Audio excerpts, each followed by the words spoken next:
Hello hello hello hello hello hello. Mic check check check check mic check check check check check check mic check check check check. Online वाले बच्चों mic check. हाँ बच्चों, एक minute बेटा, हम start करते बच्चों। चलिए बच्चों, स्टार्ट किया जाए बेटा। सब बच्चे रेडी? इधर बच्चा, last bench. Online team, online Poonam, Mahima, Mahi, Aarushi, Rishabh, Anshika, Aayan, Rishabh, Aayan. Audio video clear है बेटा? आप सुन पा रहे बच्चों? ओके बेटा, very good afternoon to all of you. सारे बच्चा लोग स्टार्ट। चलिए, सबसे पहले तो बेटा मैं जो अर्ली बर्ड में बच्चे कनेक्ट हुए हैं सीए इंटरमीडिएट, मैं आप सभी बच्चों को कॉन्ग्रेचुलेट भी करूंगा कि आप लोगों ने सीए का एक नई स्टेप की ओर आप आगे बढ़ रहे हैं। अब बेटा मैं ये जानना भी चाहूंगा, सभी बच्चों ने फाउंडेशन एग्जाम दिया बेटा? अभी कितने बच्चों ने फाउंडेशन एग्जाम दिया हुआ है? Okay, very good very good very good. कितने बच्चे डायरेक्ट एंट्री से बेटा? Direct entry, okay, very nice, good. चलो बच्चों सुनो, सबसे पहली बात तो बेटा, जिन बच्चों ने अभी सीए फाउंडेशन एग्जाम दिया और अर्ली बर्ड बैच ज्वाइन किया, उन बच्चों के लिए सबसे बड़ी स्पेशलिटी ये कि यार क्यों आप फाउंडेशन एग्जाम के बाद 1 से 1.5 महीने को बर्बाद करें, और वो 1 से 1.5 महीने को हमें प्रॉपरली यूज करना चाहिए। प्रॉपरली यूज कैसे करना चाहिए भाई? हम अगर इंटरमीडिएट की तैयारी करते हैं तो आपको बेनिफिट कहां देगा? तकरीबन 1 से 1.5 महीने में आप इंटरमीडिएट के सारे सब्जेक्ट का एक बेसिक समझ पाते हैं, सब्जेक्ट के फ्लेवर को समझ पाते हैं, कैसे हमें अपनी स्टडी करना चाहिए उस प्लानिंग को समझ पाते हैं। और आप लोगों को तो एक बहुत बढ़िया बेनिफिट भी दिया है कि एक नॉमिनल अमाउंट में आप इस अर्ली बर्ड बैच को ज्वाइन कर सकते हैं, और किसी कारण से अगर फाउंडेशन आपका क्लियर नहीं होता है तो अमाउंट आपका रिफंडेबल है, एडजस्टेबल है। ये आपको शायद बताया भी होगा फर्स्ट डे के अंदर। तो बेटा अर्ली बर्ड जिन बच्चों ने ज्वाइन किया उनके लिए बड़े मतलब मैं तो उन बच्चों को कॉन्ग्रेचुलेट करूंगा कि वो बच्चे बहुत ही ऑनेस्ट बच्चे हैं, अपने करियर के लिए बहुत ही अवेयर हैं, और रहना भी चाहिए बेटा। इसलिए भी अवेयर रहना चाहिए क्योंकि आप लोगों को सीए इंटरमीडिएट का एग्जाम देने को मिलेगा सितंबर, है ना बेटा? सितंबर आएगा? हाँ जी बच्चा, मई 26 आएगा। हाँ, अभी आपने जून एग्जाम दिया ना यार, वेरी गुड। आपने मई जून एग्जाम दिया है तो आपको मई 26 आएगा, और मई 2026 आएगा। तो बच्चों देखो, टाइम अपने पास लिमिटेड होता है बेटा, और स्पेशली यहां से जो टाइम होता है, क्योंकि आपकी जो बैच है इसके लिए टाइम अपने आप में कम पड़ता है। क्यों कम पड़ता है? 2 कारण। अभी आ जानी महीने 1.5 महीने बाद आपको बीकॉम की एग्जाम भी आनी है, और आप नहीं चाह के भी 8 से 10 दिन आपके बीकॉम की एग्जाम के अंदर वेस्ट होने। भाई 8-9 पेपर तो होते ही हैं, एक एक दिन तो देना ही पड़ता बेटा। कई बच्चों ने होम टाउन से एग्जाम सेंटर लिया होता है, तो ऐसे केस में उनको होम टाउन जाना और वहां जाके एग्जाम देना, तो एक तो 8-9 दिन का गैप यहां आ जाता है। फिर उधर में अटेम आता है तो उधर भी आपका ग्रेजुएशन का, मान लो इस साल फर्स्ट ईयर है तो अगले साल सेकंड ईयर का एग्जाम। फिर उसके बाद अभी से देखें तो अभी पूरे फेस्टिवल के टाइम चालू हो जाते हैं, दीपावली के पहले सारे फेस्टिवल के टाइम आते हैं, और फेस्टिवल के टाइम में कहीं ना कहीं डिस्टर्बेंस होता ही है। तो ये जो समय है ये अपने लिए बहुत इंपॉर्टेंट है, क्रूशियल है, और ज्यादा बेटर आप लोगों के लिए बनता है कि भाई हम लोगों ने फाउंडेशन एग्जाम दिया, हम अर्ली बर्ड बैच ज्वाइन करें। और अर्ली बर्ड बैच ज्वाइन करने का सबसे बड़ा फायदा क्या हो जाता है कि जितने भी अपने सब्जेक्ट हैं वो सब एक मोमेंटम में आ जाते हैं, उन पे अपनी ग्रिप बन जाती है, उनको स्टडी करने का एक स्टार्टअप हमारा बन जाता है। बराबर बेटा? और जो बच्चे डायरेक्ट एंट्री से आए हैं, कोई दिक्कत की बात नहीं बेटा। मेन अगर स्ट्रीम देखें सीए प्रोफेशन की तो मेन स्ट्रीम यहीं से स्टार्ट होती है। और आप जो बच्चे हैं, आप माने या न माने, एक बात तो मैं बोल सकता हूं कि आप लोग बड़े लकी स्टूडेंट हो, बड़े किस्मत वाले बच्चे हो। और दो बड़े कारण बनते हैं। एक तो इंटरमीडिएट में अब आप लोगों के लिए 6 पेपर ही हैं। जानकारी में आया आपके? पहले इंटरमीडिएट में 8 सब्जेक्ट होते थे और 8 पेपर की तैयारी करना। अब उसके एवज में आपको 6 पेपर ही तैयार करने, तो 2 पेपर का बर्डन कम हुआ। एक सबसे बड़ा बेनिफिट बच्चा आपके ये है। दूसरा एक बड़ा बेनिफिट बताओ, शायद आपको जानकारी होगी बच्चा लोग। हाँ जी, हाँ जी, हाँ जी, good, very good, very good बेटा। एक और बड़ा बेनिफिट आपको यह हुआ है, मैंने आपको इसे ही लकी स्टूडेंट नहीं बोला है। एक तो आपके लिए सबसे बड़ा प्लस पॉइंट, मतलब प्रकृति भी मदद करती है, सपोर्ट करती है, पॉजिटिव इन्वायरमेंट देती है कि यार अब तो बनना ही है, अब नहीं बनेंगे तो कब बनेंगे, अब तो क्वालिफाइड होना ही है। एक सबसे बड़ा प्लस पॉइंट आपके लिए कि भाई 8 पेपर के 6 पेपर इंस्टीट्यूट ने कर दिए। और दूसरा प्लस पॉइंट आप लोगों के लिए, जो पहले आर्टिकलशिप 3 साल की होती थी, अब आर्टिकलशिप 2 ही साल की है। और आर्टिकलशिप 2 साल की है तो ऐसे केस में आपको फायदा क्या हो जाता है कि 1 साल पहले आप सीए बन रहे हो। अच्छा, उसमें एक बड़ा बेनिफिट क्या कि भाई इंटरमीडिएट एग्जाम देने के बाद आप आर्टिकलशिप के लिए जा रहे हो, तो 2 साल जब आप आर्टिकलशिप कर रहे हो तो पूरा आपके दिमाग में क्लियर रहेगा कि मैं सीए इंटर क्लियर करके आ चुका हूं, बस मेरे को फाइनल एग्जाम ही देनी है। और 2 साल जिस भी सीए के अंडर में आर्टिकलशिप करोगे तो बहुत ईमानदारी के साथ आर्टिकलशिप करोगे। उसके ऑफिस में बैठ के इनकम टैक्स का काम कर रहे हो तो ईमानदारी से बैठ के इनकम टैक्स रिटर्न फाइल कर रहे हो। और करते बच्चे काम, जीएसटी का वर्क देख रहे हैं तो जीएसटी का वर्क बच्चे जो है, कई बार मान लीजिए सॉफ्टवेयर पे लोड ज्यादा होता है, जीएसटी साइट पे लोड ज्यादा होता है, तो बच्चे वो वर्किंग अपने हॉस्टल लेके आ जाते हैं रात की 1-1 बजे 2-2 बजे, जबकि साइट पे इतना लोड नहीं है, तो जीएसटी से रिलेटेड डेटा अपडेशन और जो रिटर्न फाइल करना उस प्रोसेस को करते हैं। और यही नहीं, ऑडिट, कई बच्चे क्या करते हैं आर्टिकलशिप के अंदर छोटी मोटी फॉर्म ज्वाइन कर लेते हैं और टाइम पीरियड गवा देते हैं। और जो ईमानदार बच्चा होगा, जो सही मायने में सीए प्रोफेशन में कुछ सीखना चाहता है, मैं बोलता हूं कि उसको आर्टिकलशिप अच्छी फॉर्म में, जहां पर कि उसको सभी वैरायटी का वर्क सीखने को मिले, ऐसी फॉर्म को करना चाहिए। और एक बड़ा बेनिफिट और फाउंडेशन और इंटर में, फाउंडेशन में तो आपको 4 पेपर देने थे, यहां 6 पेपर देने मान लिया, लेकिन 6 पेपर को भी 2 ग्रुप में बांटा, ग्रुप 1 ग्रुप 2। और मैं आपको रिक्वेस्ट करूंगा कि आप पहले दिन से दोनों ग्रुप की प्लानिंग करो। अगर आप बोथ ग्रुप की प्लानिंग करते हो, एक आधी ग्रुप में आपका एग्रीगेट स्कोर ज्यादा बना और एक आधी में एग्रीगेट कम बना, तो आपने शायद सुना होगा कि दोनों को जोड़ के इधर का सरप्लस उधर ऐड करके आपको बोथ ग्रुप क्लियर मान लिया जाता है। पता है ना बेटा, बच्चा लोग पता है बेटा, है ना। मान लो एक ग्रुप 1 ग्रुप 2 दोनों ग्रुप एक साथ दिए, ग्रुप 1 में आपको 10 मार्क्स एक्सेस हैं, ग्रुप 2 के अंदर सारे सब्जेक्ट में 5 है लेकिन 10 मार्क कम है, तो इधर का एग्रीगेट उधर आपको सपोर्ट करेगा। ये बेनिफिट है बेटा। एक और बड़ा बेनिफिट सुनो, जो ऑल इंडिया रैंक की काउंटिंग होती, रैंक सिस्टम, इंस्टीट्यूट ने फाउंडेशन में रैंक सिस्टम नहीं रखा। ऑनलाइन वाले बच्चे भी ध्यान दीजिएगा बेटा, अपनी सीए इंस्टीट्यूट ने फाउंडेशन में रैंक सिस्टम नहीं रखा था, क्योंकि फाउंडेशन क्या उनके लिए बड़ा एलिमेंट्री लेवल का कोर्स है। वहां हम क्या चाहते हैं कि यार 12th लेवल का बच्चा है और 12th लेवल के बच्चों में अभी हमें किसी प्रकार का डिफरेंशिएशन नहीं करना कि यार ये अच्छा बच्चा, ये बच्चा एवरेज, क्योंकि सारे बच्चे एक जैसे लेवल के हम मानते हैं। उनको डेवलप करना है तो ये 3 साल, ये सीए इंटर से लेके फाइनल की जो 3 साल की प्रोसेस होगी, इसमें डेवलप कर देंगे।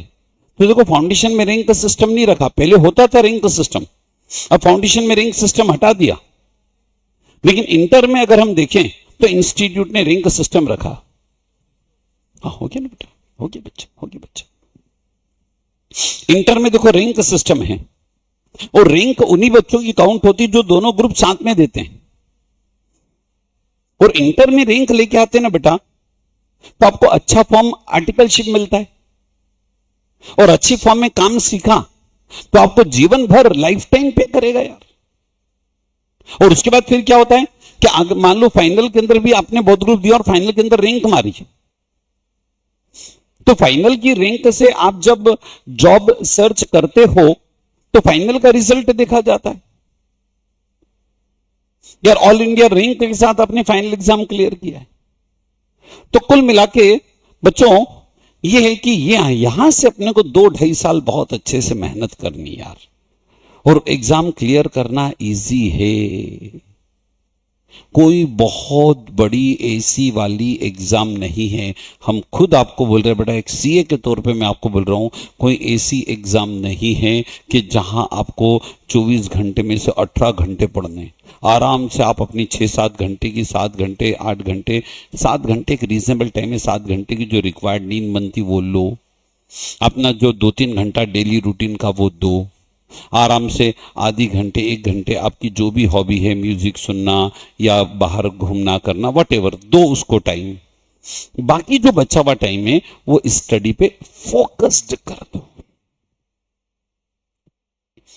हम कहां आपकी नींद कम कर रहे हैं, कहां आपकी घंटे 2 घंटे किसी भी प्रकार की हॉबी, किसी को जिम जाने का बड़ा है, किसी को मान लीजिए सब सिंगिंग वगैरह, ठीक है ना, 2 आधी घंटे 1 घंटे दे दो, कोई दिक्कत नहीं, but not more than that. थोड़ा सा 3 साल बच्चे भी टाइम को फोकस कर दो अपनी स्टडी में, बराबर बेटा। तो कुल मिला के यार अच्छे प्रोफेशन में है, बड़े प्रोफेशन में है, और भिड़ के अपने को मेहनत करनी। चलो बेटा हम अपनी बात करें, सर और हम मिलके आपको सब्जेक्ट पढ़ाएंगे बेटा एडवांस अकाउंट। 50% सिलेबस सर पढ़ाएंगे, 50% सिलेबस मैं आप लोगों को पढ़ाऊंगा, और हर एक चैप्टर के एक एक कंसेप्ट को बिल्कुल बारीकी से अपन पढ़ेंगे बेटा। कैसा भी चैप्टर हो, कितना भी टिपिकल और कॉम्प्लिकेटेड चैप्टर हो, जमाने के लिए अपने लिए नहीं होगा, क्योंकि हर टिपिकल, हर कॉम्प्लिकेटेड चैप्टर के यहां हम आप लोगों को स्टडी मटेरियल भी कराएंगे, एमटीपी के क्वेश्चन, आरटीपी के क्वेश्चन, मॉक टेस्ट के क्वेश्चन, पास्ट ईयर एग्जाम के क्वेश्चन, जो नोट्स में आप लोगों को प्रोवाइड करेंगे हम लोग, उसके अंदर स्टडी मटेरियल के unique question, RTP, MTP, mock test, ये सारे क्वेश्चन उसमें इनकॉर्पोरेटेड है। उसके बाद लास्ट में रिवीजन, क्योंकि सिलेबस कंप्लीट होने के बाद बच्चा एकदम से बहुत ज्यादा सिलेबस का बर्डन पाल के टेंशन में भी होता है, तो आखिरी में एक बार का रिवीजन दे दिया ना, 2-2 घंटे एक एक चैप्टर पे हम लोगों ने बोल दिया ना, तो सारी चीजें दिमाग में हम उसको एट अ ग्लांस रिकेप कर देते हैं, फिर जाके बस घर पे बैठ के एग्जाम देना है और क्लियर करना। तो बस, और पूरा फ्रेंडली इन्वायरमेंट रहेगा बेटा। आप लोगों से बस ये रिक्वेस्ट है कि आपको जो समझ नहीं आए ना, बीच में हाथ खड़ा करके पूछ लो ना यार, हम बताएंगे ना। ये मन में मत रखो, देखो सुनो, ये मन में मत रखो कि यार ये इलॉजिकल तो नहीं है, कोई दूसरा बंदा मेरे इस डाउट को देख के हंसेगा तो नहीं। अगर कोई हंसता है ना, तो मैं बोलता हूं 90% जो हंसने वाले बच्चे, उनको ही नहीं पता होता है वो क्वेश्चन क्या पूछ रहा है, और अभी हम आपको बताने के लिए बैठे हैं। जितने आपके कंसेप्ट क्लियर होंगे, जितनी कंसेप्चुअल क्लियरिटी होगी, प्रैक्टिकली उतना अच्छे से काम कर पाओगे। नहीं तो यहां अगर आधा अधूरा ज्ञान लेके जाओगे और प्रैक्टिकल लाइफ में जब सीए बन जाओगे तो जमाना आपसे एक्सपेक्ट करेगा, और किसी बच्चे ने कोई क्वेश्चन पूछ लिया, आप जवाब नहीं दे पाओगे, तो सीए प्रोफेशन पे क्वेश्चन आएगा, अरे कैसा सीए, उसको पूरा नॉलेज ही नहीं है। बल्कि आप ऑडिट करने जाओगे बड़ी बड़ी कंपनी के अंदर, वहां जो बैठे हुए अकाउंटेंट है वो सीनियर अकाउंटेंट होंगे, आपकी उम्र से 3 गुना ज्यादा उम्र वाले अकाउंटेंट बैठे होंगे, और उनके सामने ऐसा फालतू कोई इररिलेवेंट सा क्वेश्चन पूछ लिया तो कहीं ना कहीं ऑडिटर के स्टेटस पे क्वेश्चन मार्क खड़ा होगा। इसे आपसे रिक्वेस्ट है, यहीं सारे डाउट्स कंप्लीट करते हुए, क्लियर करते हुए चलो, और सब्जेक्ट पूरे अपने प्रैक्टिकल अप्रोच पर वैसे बेटा, लॉजिकली प्रैक्टिकली, बराबर बच्चों। एक एक कंसेप्ट के लिए हम आप लोगों को पूरा प्रैक्टिकल अप्रोच में ही बात करेंगे। चलो पढ़ना स्टार्ट करते बेटा। आज अपन थोड़ा बेसिक से स्टार्ट करते बच्चों, है ना। थोड़ा पहले अपन 2 लेक्चर 3 लेक्चर बेसिक लेते बेटा। हाँ, अब बहुत सारे बच्चे ऐसे भी होंगे जो सीए फाउंडेशन एग्जाम दिए हुए हैं या डायरेक्ट एंट्री में हैं, तो उन बच्चों ने बेसिक पढ़ा हुआ होगा, लेकिन यहां हम बेसिक अब सीए लेवल वाला देखेंगे। चलो पढ़ते हैं, कॉपी में लिखिएगा बेटा। अमन का क्वेश्चन है ऑनलाइन, सिर्फ इतना लिखिएगा, बेसिक्स ऑफ अकाउंट, बस बस बस बस। बाकी अमन का एक क्वेश्चन बेटा, मैं उनके क्वेश्चन का जवाब दे दूं। अमन भाई का क्वेश्चन है, क्या सर सीए फाउंडेशन के माध्यम से जो बच्चा सीए गया है वो ज्यादा कंसिडर होता है डायरेक्ट एंट्री वाले सीए के कंपैरिजन में? अमन भाई ऐसा बिल्कुल नहीं है। सीए की डिग्री सीए है भाई। सीए बनने के बाद कोई आपसे ये नहीं पूछता है कि आप फाउंडेशन से आए हैं या डायरेक्ट एंट्री से आए। एक बात, सीए बनने के बाद कोई आपसे ये नहीं पूछता है कि 12th के अंदर आप सप्लीमेंट्री से पास हुए थे या 12th आपने सीबीएसई बोर्ड में अच्छा खासा स्कोर किया था। प्रोफेशन में तो आपका नॉलेज देखा जाता है बेटा, और ज्यादा आप जॉब सर्च करने जाते हैं, नौकरी सर्च करने जाते हैं, तो वहां में फाइनल का आपका रिजल्ट, फाइनल की मार्कशीट देखी जाती है। और इंटरव्यू जब आप फेस करते हो तो कंपनियां आपके रिप्लाई से ही समझ जाती है कि बच्चा कितना डेप्थ वाला है। इसलिए बेटा ये फाउंडेशन, हाँ बस इतना जरूर होता है कि फाउंडेशन आप एग्जाम दे के आए हो, थोड़ा सा अपने को एक एक्सपीरियंस होता है, एक एज अपने को यहां मिली होती है कि हमने सीए एग्जाम का एक अनुभव हम लोगों को है, और फाउंडेशन क्लियर किया होता तो एनर्जी अपने मन में आती, पॉजिटिव एनर्जी आती है कि यार एक बार में एग्जाम फोड़ के आए, है ना। बाकी तो इंटर पूरा गेम ही अलग है। मेन कोर्स अगर बोले तो मेन यही है। फाउंडेशन एक तरह से 2020 मैच की तरह है ना बेटा। चलो स्टार्ट करते बेसिक। हाँ बेटा, क्या बेटा? श्योर श्योर श्योर श्योर बेटा। चलो कुछ बेसिक शब्दों को अपन डिस्कस करते हैं। सबसे पहला बेसिक शब्द उठाते बेटा, असेट। असेट, अब बेटा हालांकि कंपनी की बैलेंस शीट इस फॉर्मेट में नहीं होती बच्चों, लेकिन बेसिक के लिए मैं इस फॉर्मेट में बैलेंस शीट लेके चल रहा हूं।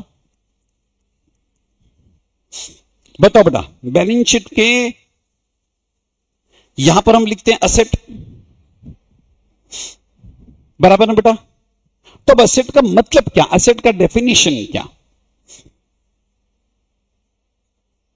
हाँ जी बच्चों सुनना, जनरल डेफिनेशन तो हम बहुत सारी दे देंगे भाई। हम ये भी बता देंगे कि टेंजिबल असेट भी होती है, इंटेंजिबल असेट भी होती है। टेंजिबल असेट हम उसको बोलते हैं जिसका फिजिकल एग्जिस्टेंस होता है, भौतिक अस्तित्व होता है, जिसको देखा जा सकता है, टच किया जा सकता है, छुआ जा सकता है, जिसका आकार प्रकार रूप स्वरूप होता है, जैसे लैंड है, बिल्डिंग है, मशीन है, प्लांट है, जिनका आकार प्रकार रूप स्वरूप होता है। इंटेंजिबल असेट भी आप बोल सकते हो। इंटेंजिबल असेट ऐसी असेट जिसका फिजिकल अपीयरेंस, फिजिकल एग्जिस्टेंस नहीं होता, जस्ट उसको हम इमेजिन कर सकते हैं, फीलिंग हो सकती है कि यार इस व्यक्ति की गुडविल ज्यादा है, इनकी गुडविल कम है। एग्जाम्पल के तौर पे गुडविल है, पेटेंट है, कॉपीराइट है, डिजाइन है, ट्रेडमार्क है, logo, mono, signature, software, brand name, licence, mining right, franchisee right, ये सब इंटेंजिबल। बट मैं ये बात नहीं कर रहा हूं, मैं आपसे पूछना चाह रहा हूं कि सब असेट का मतलब क्या। तो सुनना बच्चों, अपनी इंस्टीट्यूट असेट का टेक्निकल मीनिंग, बिल्कुल टेक्निकल चलना पड़ेगा बेटा। हाँ, अपनी इंस्टीट्यूट, एक मिनट स्क्रीन से बाहर जा रहा है क्या, एक मिनट। हाँ बच्चों, अपनी इंस्टीट्यूट असेट का मीनिंग, ऑनलाइन वाले बच्चों, अपनी इंस्टीट्यूट असेट का मतलब क्या लेती है ये हम समझ रहे बेटा। Asset that means any resources. 2 minute, हाँ मैं इसको इनलार्ज करता हूं बेटा, वो ऑनलाइन वाले बच्चों को नहीं दिख रहा था इसलिए मैंने इसको स्लाइड को इस तरह से करा। 2 मिनट टेक्निकल टीम आके उसको रिजॉल्व करती है। सुनना बेटा, आप तो सुनो पहले। Asset that means any resources asset हम उसको बोलेंगे जो रिसोर्सेस है, साधन है, संसाधन है। इन्हें जब भी मैं असेट बोलूंगा ना तो इसकी डेफिनेशन को 3 टुकड़ों में बांट के चलूंगा। सबसे पहले मैंने क्या बोला? Asset that means any resources. Resources ये साधन है, संसाधन है। साधन संसाधन कैसे? जैसे कैश, कैश भी मेरे पास रिसोर्सेस है, बैंक बैलेंस रिसोर्सेस है, मशीन रिसोर्सेस है, फर्नीचर रिसोर्सेस है। ऑनलाइन पे स्क्रीन पूरा नहीं जा रहा बेटा। हाँ, ऑनलाइन वाले बच्चों बता दिया करो बेटा। अब पूरा आ रहा है बेटा? ऑनलाइन वाले बच्चों एक बार चेक कर लो बच्चा लोग, स्क्रीन पूरा डिस्प्ले हो रहा है? हाँ बेटा, जब भी ऐसा हो तो बता दिया करो बेटा, ताकि हम उसको रिजॉल्व कर सके बच्चा, है ना। चलो सुनना बेटा, asset that means any resources. Resources यानी साधन, संसाधन। जैसे कैश, मेरे हाथ पे कैश इन हैंड है, ये मेरे लिए रिसोर्सेस है। बैंक बैलेंस है, रिसोर्सेस है। मेरे यहां फर्नीचर है, मशीन है, प्लांटेड मशीन है, रिसोर्सेस है। ओके, यानी असेट के लिए 3 बातें हैं। 3 में से पहली बात, asset that means resources which generate future economic benefit. Which generate future economic benefit. Economic benefit शब्द का मतलब क्या हुआ सर? तो सुनना बच्चा, इकोनॉमिक बेनिफिट शब्द का मतलब होता है आर्थिक लाभ। सुनना, असेट हम किसको बोलेंगे? पहली बात, असेट रिसोर्सेस है, और ये ऐसा रिसोर्सेस है जिसे इकोनॉमिक बेनिफिट, आर्थिक लाभ भविष्य में मिलेंगे, जिससे हमें बेनिफिट मिलेंगे, जिसे बेनिफिट मिलने की संभावनाएं। अच्छा, जैसे मैंने कार खरीदी, कार रिसोर्सेस है, 5 साल चलेगी, उसे भविष्य में इकोनॉमिक बेनिफिट मिलने की संभावना है, आर्थिक लाभ मिलने की संभावना। बिजनेस के लिए कार खरीदी, बिजनेस के गेस्ट को लाने ले जाने का काम करेंगे, कार एक असेट है, बराबर। चलो, मैंने कार के ड्राइवर को सैलरी दी, ड्राइवर को सैलरी दी, 1 महीने की सैलरी दी, उससे मेरे को इकोनॉमिक बेनिफिट मिल चुके हैं। भविष्य में इकोनॉमिक बेनिफिट अब उससे नहीं मिलेंगे, उसको मैं असेट के तौर पे नहीं दिखा सकता, वो एक्सपेंसेस है। बैलेंस शीट के असेट में हम तभी उस रिसोर्सेस को लिखेंगे जिस रिसोर्सेस से फ्यूचर इकोनॉमिक बेनिफिट एक्सपेक्टेड है, भविष्य में आर्थिक लाभ संभावित है। और आप देखो ना, ये बात को मैं इसे समझाता हूं। ये देखो, ये लिखा मैंने फ्यूचर इकोनॉमिक बेनिफिट। मान लो आपने 5 लाख रुपए की कॉस्ट इनकर्ड की, 5 लाख रुपए का खर्चा करा, और 5 लाख रुपए के अंदर एक मोटर कार परचेस की, और आपको ये पता है कि मोटर कार का बेनिफिट मेरे को 5 साल मिलेगा। 1 2 3 4 5, 1 साल 2 साल 3 साल 4 साल 5 साल, 5 साल अगर बेनिफिट मिलेगा, फ्यूचर एक्सपेक्टेड बेनिफिट है, तो बोलो कार असेट है। चलो, मान लो आपने कार के बजाय खर्चा करा 50,000 रुपए का, और ये 50,000 का आपने एडवर्टीजमेंट का खर्चा करा।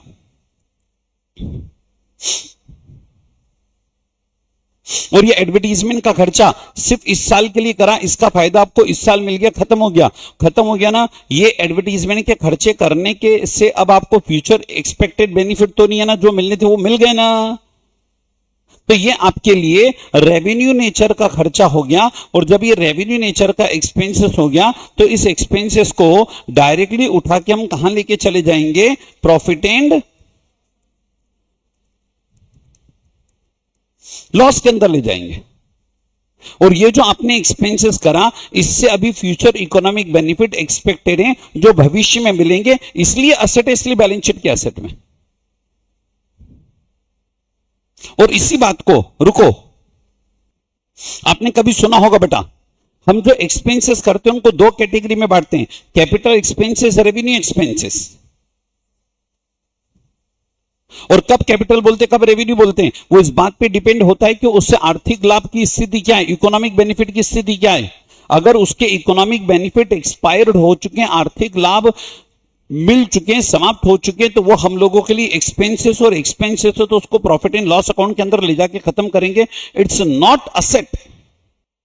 और असेट हम तभी बोलेंगे जबकि उसके फ्यूचर इकोनॉमिक बेनिफिट एक्सपेक्टेड है, भविष्य में आर्थिक लाभ मिलने की संभावनाएं हैं। जैसे आपने मोटर कार खरीदी, अगले 5 साल चलेगी। आपने फर्नीचर खरीदा, अगले 4 साल चलेगी। आपने बिल्डिंग खरीदा, अगले 10 साल चलेगी। तो बोलो जी इसके फ्यूचर इकोनॉमिक बेनिफिट एक्सपेक्टेड है, इसलिए क्या है ये असेट। और असेट तो कहां लिखना पड़ेगा? Balance sheet. मैं असेट की वही डेफिनेशन पढ़ा रहा हूं जो टेक्निकल डेफिनेशन अपनी इंस्टीट्यूट ने उसके स्टडी मटेरियल में दी। आप असेट का जनरल मीनिंग समझते हैं, कोई दिक्कत की बात नहीं है। जिसमें टेंजिबल इंटेंजिबल, ठीक है, वो बात नहीं कर रहा हूं मैं। बेसिकली असेट हम तब बोलेंगे जब 3 शर्तें पूरी हो। पहली शर्त, इट्स अ रिसोर्स है, साधन है, संसाधन है, कैश है, बैंक बैलेंस है, मशीन है, फर्नीचर है। बोलो अगर अपने पॉकेट में कैश होता है मन खुश रहता है कि नहीं रहता है? और मेरे पास 50,000 रुपए कैश है, मेरी मेहनत का कैश है, आपने किसी को पढ़ाया और उससे फीस आई, 50,000 की फीस है, अपनी फीस है, मन प्रफुल्लित होता है। संसाधन है, रिसोर्सेस है। अपनी कमाई से आपने कोई एक 2 व्हीलर परचेस किया, रिसोर्सेस है, खुशी होती है कि नहीं? मैं इस तरह के रिसोर्सेस की बात, और रिसोर्सेस भी वो जिससे फ्यूचर इकोनॉमिक बेनिफिट एक्सपेक्टेड है। अगर उसके इकोनॉमिक बेनिफिट एक्सपायर्ड हो गए, खत्म हो गए, यूज हो गए, कंज्यूम्ड हो गए, यूटिलाइज हो गए, तो खर्चा है, पीएनएल में ले जाके खत्म कर दो। ये मैंने पेन खरीदा, लास्ट बेंच, नाम बोलो बेटा, ये सबसे लास्ट, कोशेंट, हाँ कौशल, सही बोल रहा हूं? हाँ कौशल, नाराज नहीं होना बेटा। हाँ हाँ कौशल, एग्जांपल लूंगा बेटा। अब बताओ कौशल भाई, ये मैंने पेन खरीदा, सोचो कितने का होगा? 1 लाख रुपए का है। मजाक कर रहे बेटा, वो कौशल को समझो। 1 लाख रुपए का पेन है और ये 5 साल चलेगा। कंपनी ने मेरे को गारंटी से दिया जब तक कौशल सीए नहीं बने तब तक ये पेन चलेगा। अब बताओ 3 साल तक ये पेन चलेगा मान लो, तो इसके फ्यूचर इकोनॉमिक बेनिफिट एक्सपेक्टेड हैं, ये असेट है।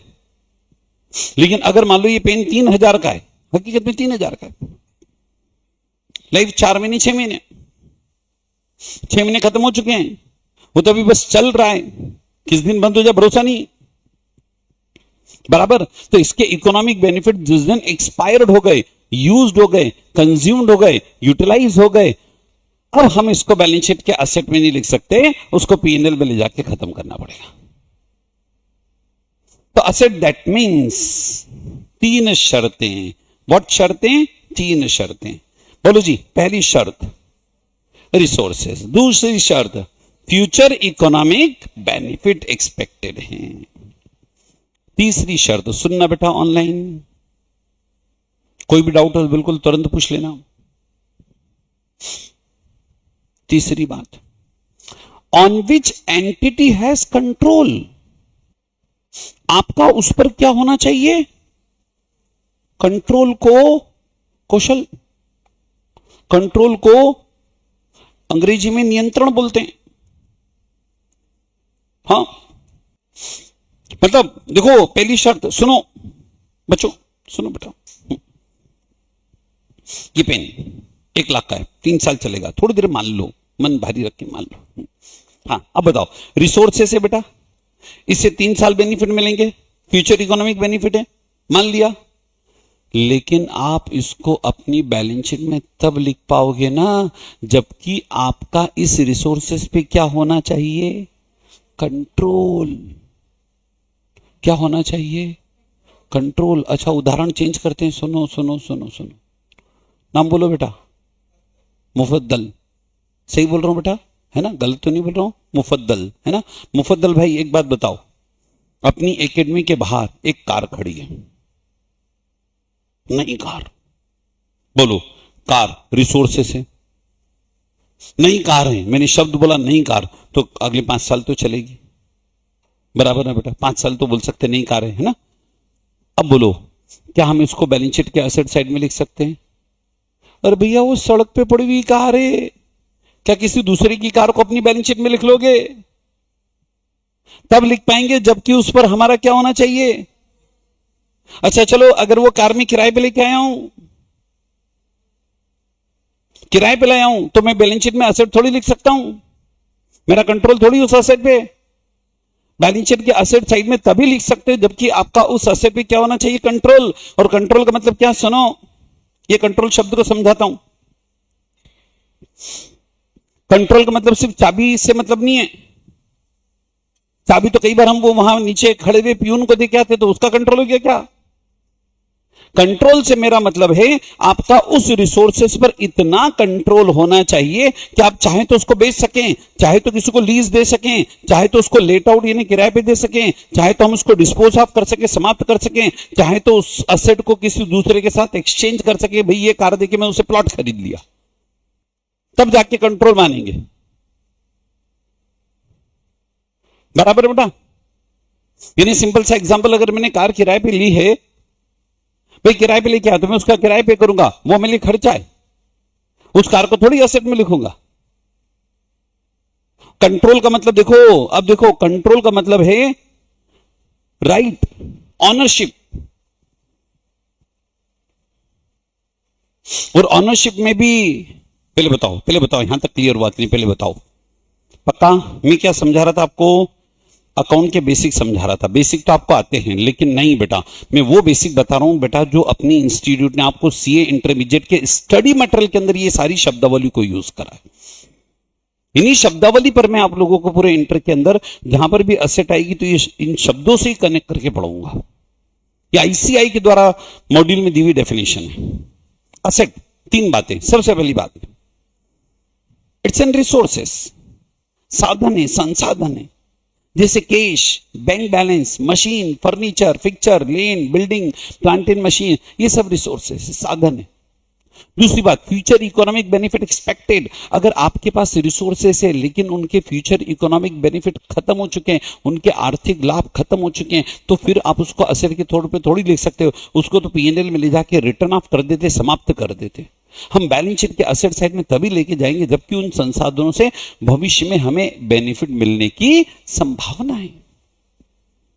और इतना ही नहीं, तीसरी सबसे महत्वपूर्ण बात, उन रिसोर्सेस पर आपका क्या होना चाहिए, कंट्रोल। कंट्रोल का मतलब यहां पर ऑनरशिप, और ऑनरशिप मतलब इतनी ऑनरशिप कि आपके पास राइट हो, अधिकार हो। क्या अधिकार हो? आप चाहो तो उस असेट को बेच सको, आप चाहो तो उस असेट को लीज पे दे सको, आप चाहो तो उस असेट को लेट आउट किराए पे दे सको, आप चाहो तो उस असेट को डिस्पोज ऑफ, समापन कर सको, डिसमेंटलिंग कर सको, और आप चाहो तो उस असेट को किसी दूसरे बंदे के साथ अनदर असेट के बदले में एक्सचेंज कर सको। मतलब एक मालिक के जो अधिकार होते हैं उतना नियंत्रण आपका होगा, तब जाके उसको आप बैलेंस शीट के अंदर लिख पाओगे। इतना क्लियर? और सुनना, मैं क्या पढ़ा रहा था आपको, कंट्रोल। कंट्रोल मतलब क्या बच्चा? कंट्रोल मतलब क्या बच्चा? ऑनरशिप। और जब डिटेल में बात करेंगे ना बच्चों, तो ऑनरशिप भी कई बार लीगल ऑनरशिप की बात करते हैं। हम कौन सी ऑनरशिप की बात करते हैं? Legal ownership. लीगल ऑनरशिप जैसे कि आपने बिल्डिंग खरीदी 5 करोड़ की, और 5 करोड़ की बिल्डिंग की रजिस्ट्री आपने अपने नाम पे करी, बोलो आप इसके लीगल ऑनर, ये बैलेंस शीट के अंदर आएगी असेट, क्योंकि लीगल ऑनरशिप है। पक्का बेटा? और कंट्रोल में हम लीगल ऑनरशिप के साथ साथ डीम्ड ऑनरशिप वाली असेट को भी लेते हैं। कौन सी असेट? डीम्ड ऑनर को बोलते हम माने गए स्वामी। डीम्ड ऑनर मतलब क्या बेटा? माने गए स्वामी। जैसे एग्जाम्पल के तौर पे सुनना, कभी कभी ऐसा होता है कि आप किसी बड़ी कंपनी पे आप इनकम टैक्स का छापा मारने गए, और इनकम टैक्स का छापा मारने गए, बाहर एक कार खड़ी हुई दिखी आपको, ड्राइवर से पूछा किसकी है, उसने बोला साहब की है। ठीक है, आप अंदर बैठे हो, उससे बोलो लाओ भैया अपनी बैलेंस शीट लाओ। बैलेंस शीट में उसने तमाम प्रकार की असेट दिखा दी, कार नहीं दिखाई, और आपको तो डाउट तुरंत हो जाता है, अच्छा बाहर कार खड़ी बैलेंस शीट में नहीं है, बाहर पार्क है बैलेंस शीट में पार्क नहीं है। ऐसी तो पकड़ते हैं बेनामी संपत्ति, हम बोलते कार किसकी, तो ड्राइवर वो तुरंत बोलता मालिक, अरे वो तो ड्राइवर की, वो ड्राइवर के नाम पे। देखो ये कार के पेपर ड्राइवर राम सिंह, वो बेचारे राम सिंह को पता ही नहीं कि उसके नाम पे मालिक कार खरीद के बैठा है। करते लोग, वो बेचारा राम सिंह अंगूठा छाप, वो जीवन निकल जाता कार साफ करते करते। पता होता ना कार उसके नाम, कभी के लेके चला जाता, आप कुछ नहीं कर सकते थे लीगली। और बिजनेस में कई बार व्यक्ति ऐसा कर जाता है। और जब तक चल गया, जब पकड़ लिया तो भाई वो प्रॉपर्टी भले ही आपने किसके नाम दिखा रखी, ड्राइवर के नाम, लेकिन जब आपको पकड़ लिया जाता तब तो हम उसको क्या बोलेंगे, डीम्ड ऑनर, और आपके बैलेंस शीट के अंदर रिकॉर्ड करेंगे। डीम्ड ऑनर के दूसरे एग्जांपल हो, सुनो, डीम्ड ऑनर का एग्जांपल देता हूं। ये पार्टनर एबीसी, ये पार्टनरशिप फॉर्म है। बोलो फॉर्म के लिए एसी परचेस करना है, बोलो फॉर्म के लिए एसी परचेस करना, तो एसी किसके नाम से, बिल किसके नाम से बनना चाहिए, फॉर्म के नाम से। पेमेंट किससे होना चाहिए, फॉर्म से। बिल पूरा फॉर्म के नाम से होना चाहिए, तो फॉर्म की बैलेंस शीट के अंदर आएगा नहीं है। लेकिन कई बार क्या होता है, गलती से हो जाता है ऐसा कि हमने एक पार्टनर को बोल दिया था यार एसी की जरूरत है, खरीद के लिया ना। वो पार्टनर गया शॉपकीपर के पास, एसी परचेस करके लिया आया। वो दुकानदार ने भी पार्टनर के नाम का बिल बना दिया, हो गया जी गलती। पैसा गया फॉर्म से, यूज हो रहा फॉर्म के अंदर, दिख रहा फॉर्म के अंदर यूज हो रहा है, बाय डिफॉल्ट बिल बन गया पार्टनर के नाम का, तो बोलो इसको डीम्ड असेट बोलेंगे। और अच्छा एग्जांपल देता हूं मैं डीम्ड असेट का एग्जांपल।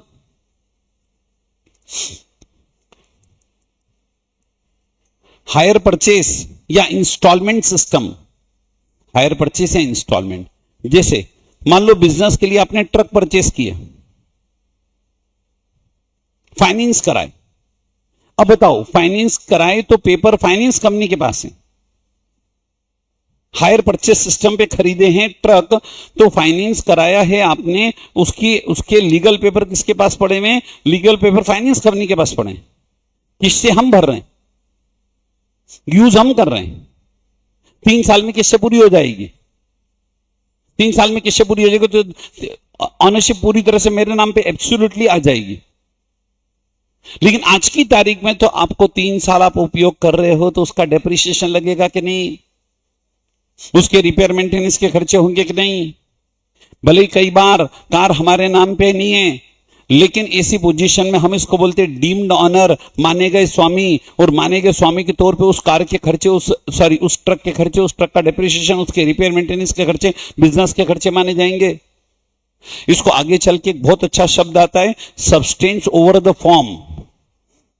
शायद आपने सुना होगा, अकाउंटिंग स्टैंडर्ड 1 में आता है और फाउंडेशन में पढ़ाया जाता है, सब्सटेंस ओवर द फॉर्म। कई बार क्या होता है, ट्रांजैक्शन ऊपर से इस तरह से प्लान कर दिया जाता है कि ऊपर से अलग दिखेगा और अंदर रियलिटी अलग है। जैसे कार आपने किसके नाम दिखा दी, ड्राइवर के नाम, सारे पेपर ड्राइवर के नाम, अंदर से प्रॉपर्टी आपकी है, ऊपर से लीगल पेपर अलग तैयार कर दिए, बट अंदर के सब्सटेंस, अंदर की रियलिटी अलग है। और चूंकि पैसा आपका लगा है, प्रॉपर्टी आपकी है, लीगल पेपर किसी के भी नाम कर दिए, तो भी हम आपको डीम्ड ऑनर मानेंगे। कई बार तो लोग क्या करते हैं, जैसे एग्जांपल के तौर पे, कौशल आपके पास वाले बच्चे का नाम बताओ, हाँ आराध्य, आओगे बेटा कल, यस, हाँ ये आराध्य बहुत अच्छा बिजनेस करते हैं, पैसा कमाया, देखो कितना पैसा है, पैसा बहुत इनके पास। अब मान लो एक प्रॉपर्टी खरीदी इन्होंने, 5 करोड़ की प्रॉपर्टी खरीद ली वाइफ के नाम पे।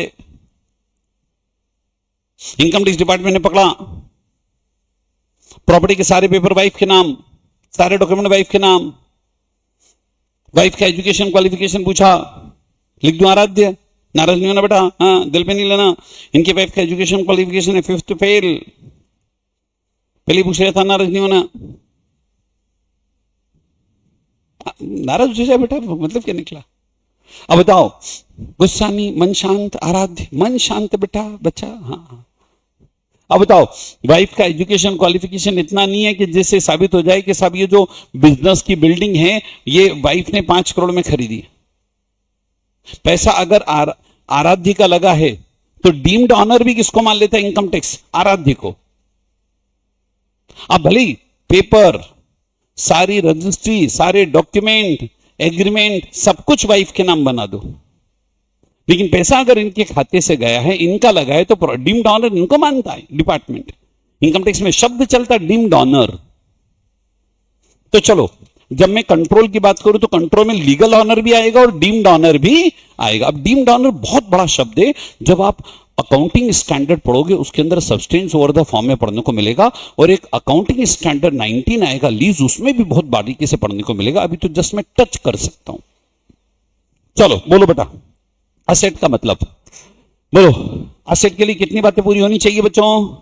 3। पहली बात रिसोर्सेस, साधन संसाधन। दूसरी बात वो ऐसे साधन संसाधन है जिससे फ्यूचर इकोनॉमिक बेनिफिट, भविष्य में आर्थिक लाभ मिलना संभावित है।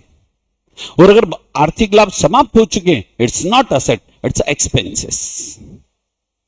तीसरी बात कंट्रोल ओवर सच असेट, उस असेट पर हमारा क्या होना चाहिए? कंट्रोल। कंट्रोल का मतलब ऑनरशिप।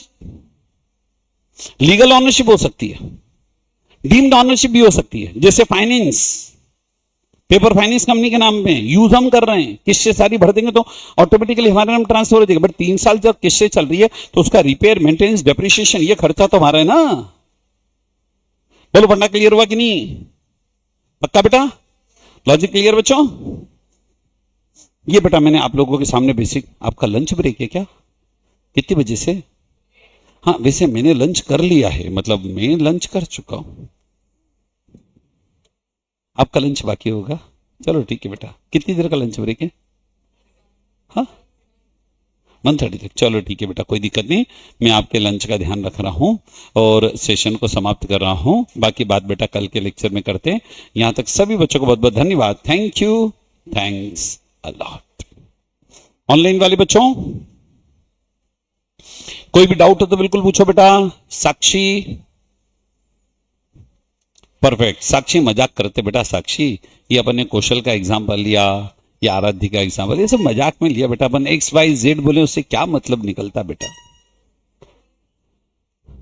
अयान, ऋषभ, आफरीन, आरुषि, माही, महिमा। अयान परफेक्ट बेटा, कोई दिक्कत तो नहीं? अयान मंसूरी परफेक्ट बेटा, अच्छे से करना बच्चा, है ना? लकी भाई कोई भी डाउट हो तो बिल्कुल पूछ सकते बच्चों। ओके बच्चा, थैंक यू बेटा, थैंक यू बच्चा। पूनम ये सब मैं आपको नोट्स में प्रोवाइड करूंगा बच्चा। हाँ मैं आपको नोट्स में प्रोवाइड करूंगा, आप तो ध्यान से बेटा लेक्चर को सुनो बच्चा, और एक एक कंसेप्ट बारीकी से, जो कंसेप्ट में दिक्कत आए ना तुरंत हाथों हाथ पूछ लिया हम लोगों से, ताकि हम हाथों हाथ आपको बता दे बेटा। बुरहान, चलो बेटा सेशन को एंड करते बच्चों, बहुत बहुत धन्यवाद। थैंक यू बेटा, थैंक यू बच्चा, बाय।